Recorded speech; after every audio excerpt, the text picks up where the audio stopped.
السلام علیکم ناظرین، میں کیسر خان کرائم کہانی سے ایک بار پھر آپ کی خدمت میں حاضر ہوں۔ ناظرین، جیسا کہ آپ کو معلوم ہے کہ جولائی 2022 کے پہلے 3 ہفتوں میں پشاور صدر میں ایک ہی سرکل میں 3 بچیوں کو ہوس کا نشانہ بنایا گیا تھا، جن میں 2 بچیوں کو بے دردی سے قتل کیا گیا تھا۔ پولیس نے اس کیس کے حوالے سے ملزمان کا سراغ لگانے کے لیے مختلف تفتیشی ٹیمیں تشکیل دی تھی۔ پولیس ذرائع کا کہنا ہے کہ یہ تفتیش ٹیموں نے 100 سے زائد افراد کو شامل تفتیش کیا تھا، 100 سے زائد افراد کے DNA نمونے حاصل کیے تھے۔ اس حوالے سے پولیس حکام کا کہنا ہے کہ وہ ملزمان تک پہنچ گئے ہیں اور انہوں نے ملزم کو گرفتار کر لیا ہے اور ملزم نے اپنے جرم کا اعتراف کر لیا ہے۔ پہنچنے میں کامیاب ہوئی الحمدللہ، اور ہم نے ایک شخص کو گرفتار کیا۔ پشاور شہر کے اندر جولائی کے مہینے میں جو ہمارا کرنٹ منتھ ہے، 3 مسلسل اتواروں کو 3 انتہائی گھناؤنے جرائم ہوئے۔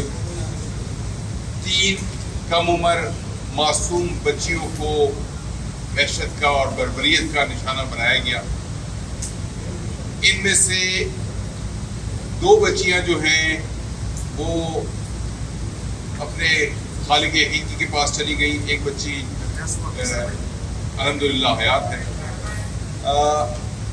لیکن جو اس کے اندر امپورٹنٹ چیز ہے کہ یہ تینوں جرائم 3 اتواروں کو ہوئے، 3 جولائی کو، پھر 10 جولائی کو اور پھر 17 جولائی کو، اور تینوں میں مماثلت اتوار کا دن بھی تھا،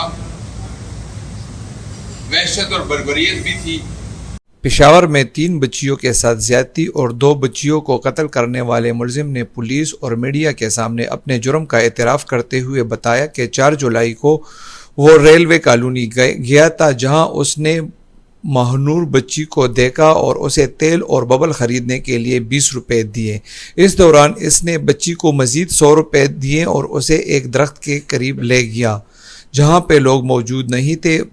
ملزم نے وہاں اس کے ساتھ زیادتی کی کوشش کی تو بچی بھاگنے لگی۔ اس دوران اس نے بچی کو پکڑ کر اس کا منہ بند کر دیا اور اسی بچی کے دوپٹے سے اس کے گلے میں پندہ ڈال کر اسے پھانسی دی اور اس کے بعد اسے ہوس کا نشانہ بنایا۔ ملزم کا کہنا ہے کہ اس وقت اسے معلوم نہیں تھا کہ بچی مر گئی ہے یا زندہ ہے۔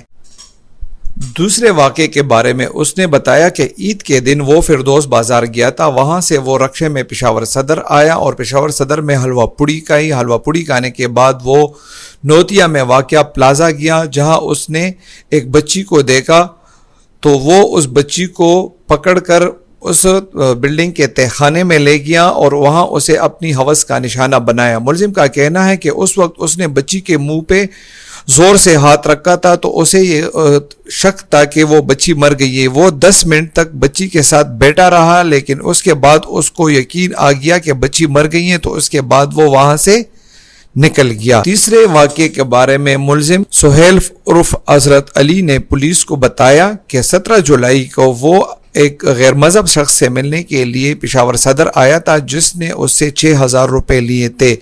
وہ اپنے 6000 روپے لینے کے لیے پشاور صدر کالی باڑی میں اس بندے سے ملنے آیا، لیکن اس بندے نے اس کے ساتھ دھوکہ کیا، جس کے انتظار میں وہ اس کے گھر کے ساتھ بیٹھا تھا۔ تو اس دوران وہ مسجد میں گیا، نماز پڑھی اور نماز پڑھنے کے بعد وہ مسجد سے نکلا تو اسے ہبہ نامی بچی نظر آئی، جسے پکڑ کر وہ اسے مسجد کے قریب ایک خالی پلاٹ میں لے گیا اور وہاں اسے اپنی ہوس کا نشانہ بنایا۔ اس دوران ہبہ نے مزاحمت کی تو اس نے ہبہ کے دوپٹے سے ہی اسے پھانسی دے کر مار دیا اور اس کے بعد اسے اپنی ہوس کا نشانہ بنایا اور وہاں سے فرار ہو گیا۔